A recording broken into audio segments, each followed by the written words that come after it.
Kecewa pada penegak hukum. Karena permintaan Leon, Hara diawasi sangat ketat. Bahkan tidak diperbolehkan hanya duduk di taman. Non Hara, aku minta maaf. Tadi bos yang meminta aku melakukan hal seperti itu. Ujar Iwan merasa tidak enak. Aduh Kak Iwan, aku bisa mati seperti ini. Pegang ponsel tidak bisa, nyalain televisi tidak bisa. Aku sangat sesak tinggal di kamar terus, ucap Hara memelas. Non, aku minta maaf banget, tapi ini permintaan bos Leon. Kak Iwan, aku lagi hamil, kan kakak tahu bagaimana rasanya. Rasanya gak nyaman kak, ditambah lagi situasi seperti ini. Biarkan aku duduk di taman saja ya.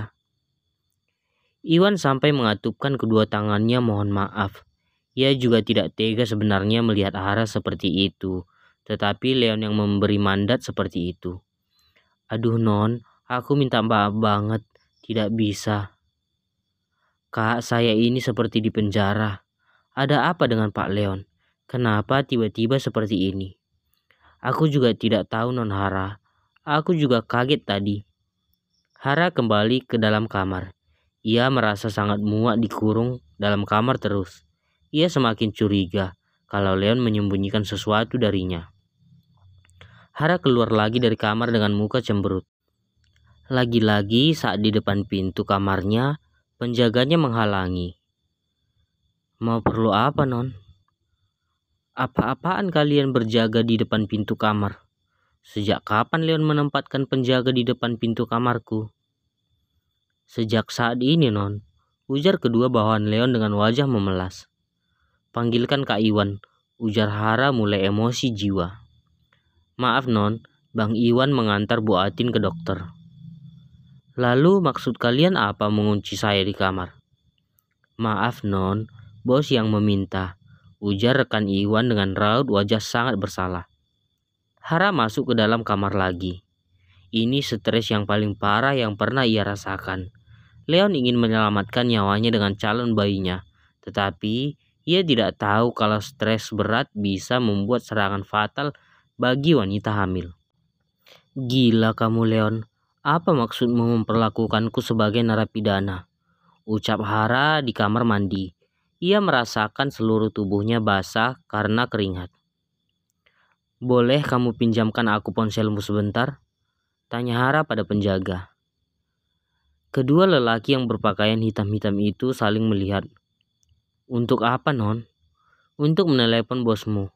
Aku mau bilang kalau kalian memperlakukanku dengan buruk.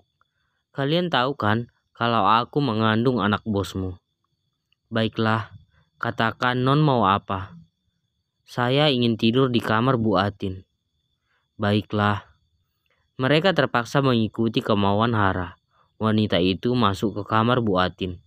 Melihat Bu Atin tidak ada, Hara menggunakan telepon di sana. Ia menelepon Peter dan tersambung.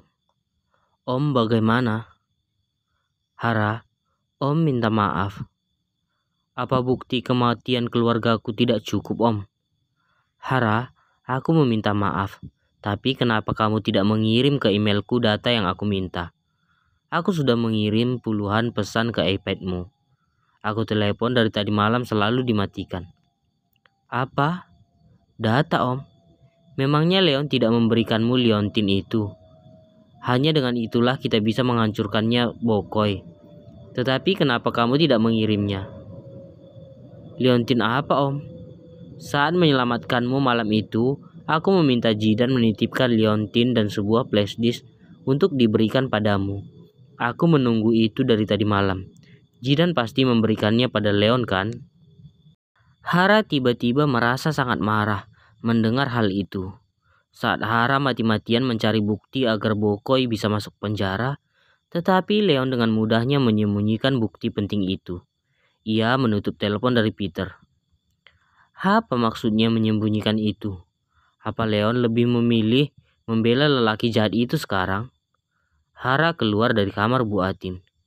Ia berjalan menuju kamar Leon. Kamar lelaki itu tidak dikunci. Biar anak buah Leon melarangnya, Hara berjalan tidak peduli. Ia membuka paksa laci Leon dengan merusaknya. Ia menemukan iPad miliknya, namun tidak menemukan liontin. Namun, ia hanya menemukan flash disk kecil yang dikatakan Peter. Ia membawanya keluar dengan wajah marah dan kesal. Hara berpikir kalau Leon membela ayah angkatnya Bokoi. Leon Wardana, ular naga, kalau kamu tidak menyembunyikan flash disk ini, penjahat itu sudah masuk penjara saat ini. Keparat kamu, Leon. Hubungan kita tidak akan bisa bersatu jika kamu membela lelaki brengsek itu. Ingat itu, ujar Hara dengan wajah merah menyala. Non mau kemana lagi? Tolong jangan mempersulit kami, ujar seorang dari mereka. Saya tidak akan kemana-mana, Bang. Jangan khawatir, aku mencari barang di kamar ini, ujar Hara menunjuk kamar bekas Sabrina. Kamar yang sudah dikunci Bu Atin. Ia buka kembali karena Hara menemukan kuncinya di kamar Bu Atin. Mereka setuju dan membiarkan Hara masuk ke kamar. Leon di kantor, itu artinya ia aman. Dengan cepat-cepat ia menyalakan televisi. Melihat berita bagaimana keputusan tentang orang yang melenyapkan kedua orang tuanya. Hingga matanya melotot tajam. Tangan mengepal kuat.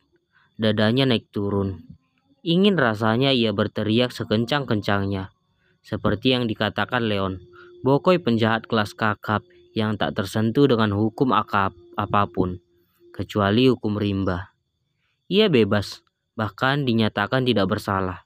Dalam bacaan keputusannya bahkan dikatakan tidak ada hubungannya dengan kedua orang-orangnya yang melakukan pembunuhan itu. Sayang anak buahnya sudah meninggal dan rekaman pengakuan itu dipegang Leon. Peter yang menghabisi mereka. Seandainya kedua orang itu hidup, mungkin bisa ditanyakan apakah Bokoi meminta mereka apa bukan. Tapi saat ini, para tersangka sudah lenyap. Itu artinya Bokoi bebas karena bukti dan tuduhan tidak kuat. Ya Tuhan, ini sangat menyebalkan. Harusnya kami tidak menghabisi mereka dulu saat itu. Harusnya aku menyuruh mereka mengaku terlebih dahulu. Harusnya Leon tidak menahan bukti itu. Hara sangat marah. Ingin rasanya ia berteriak. Ia duduk bersandar di lantai kamar mandi. Matanya sembab karena menangis. Biar bagaimanapun, ia pasti merasa sedih, putus asa, kecewa. Padahal ia sudah yakin dan berharap orang yang melenyapkan kedua orang tuanya dapat hukuman. Tapi usaha kerasnya sia-sia. Lelaki jahat itu melenggang bebas. Jangankan dihukum, bahkan ia mengaku korban fitnah. Bisa dibayangkan bagaimana rasanya jadi seorang Hara. Orang tuanya sudah dibunuh, masih difitnah sebagai penipu. Hancur sudah hati wanita cantik itu melihat berita hari itu. Apa yang dikatakan Leon benar adanya. Bokoi bukan orang yang sembarangan. Ia manusia yang tidak tersentuh hukum. Ia lelaki yang banyak harta, kekuasaan yang bisa membeli hukum. Ia selalu mendapatkan apa yang diinginkan. Bokoi punya backing di mana-mana yang selalu membantunya. Bahkan ada beberapa pejabat yang ikut menggeluti bisnisnya. Kamu pikir aku akan tinggal diam saja? Ucap Hara marah. Aku marah, aku benci. Jika hukum negara tidak mampu menjeratmu, mari kita gunakan hukum alam. Bahkan hukum rimba. Selagi Bokoi masih hidup, sebagai anak korban dari pembunuhan itu, Hara tidak akan tenang. Sempat ia berpikir Leon akan membantunya. Tetapi Hara berpikir Leon tidak bertindak apa-apa. Sebagai anak, ia sangat kecewa dan marah saat keluarganya tidak mendapat keadilan. Lalu, apa yang biasa dilakukan Hara sebagai wanita hamil untuk membalas Bokoi? Memang ia bisa apa? Hukum negara dan Leon saja sebagai bos mafia tidak mampu melawan sang ketua. Lalu bagaimana Hara membalaskan kematian orang tuanya?